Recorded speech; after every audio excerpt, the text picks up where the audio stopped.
How's it going, guys? This is Scott McKay from X and Y Communications, and I've got a video newsletter for you today that I call Building the Legend. Now, I want to take you all the way back to high school for a second. I want you to think about the most beautiful girl in the school. And I want you to think about how you stared at her in math class or science class and basically continued to talk yourself out of not even just asking her out, but just talking to her at all, right? What was going on there?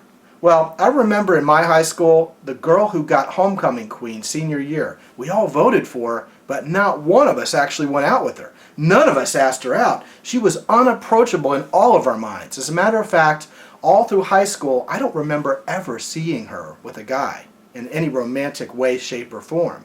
Man, there were two other girls in my high school. One of them was a quintessential girl next door with long, pretty hair. You know, like that hair that shines in the TV commercials for shampoo? She was that girl. And such a warm, pretty smile, but very soft-spoken, very delicate. You just felt like, as this immature high school guy, what in the world would you have to say to this girl? And sure enough, nobody ever asked her out.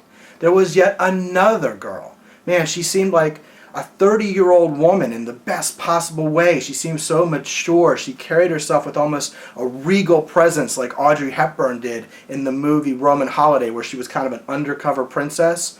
And you know, I would stare at this undercover princess in my algebra class, and I had no idea what to say to her. Again, what do you say to this girl? And better yet, this girl, the other girl, the homecoming princess, what in the world would you do to follow up if she actually liked you? How would you make sure a first date with her actually went well according to her standards?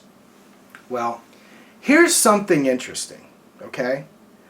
I'd be willing to bet that if any of those three girls actually went to, you know, a social event, a party or something, that was at a kid from another school's house, where she went there and all the guys were from a crosstown high school, I bet you the chances are really good that she'd come back to school Monday with a new boyfriend from another school. Because those guys wouldn't have had time to see her and admire her from afar and find out that kind of personality she has, the way she carries herself that makes her so untouchable to so many guys in the school. Someone would just go up and ask her out, and she would probably go, "That's great, I would love to go out with you." As a matter of fact, she's probably thinking to herself, "I thought no guys would ever ask. I was starting to wonder what was wrong with me." Building the legend. That's what we do. We start putting women on pedestals. And it's not because they're women and women are all great and we're all bad because we're all masculine. I'm not talking about that whole push me, pull you thing that the feminists have created. I'm talking about one girl in particular that you have built a legend around that has prohibited you from talking to her.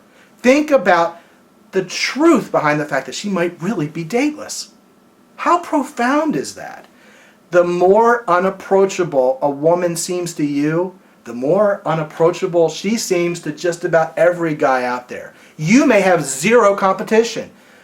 Just go start a conversation.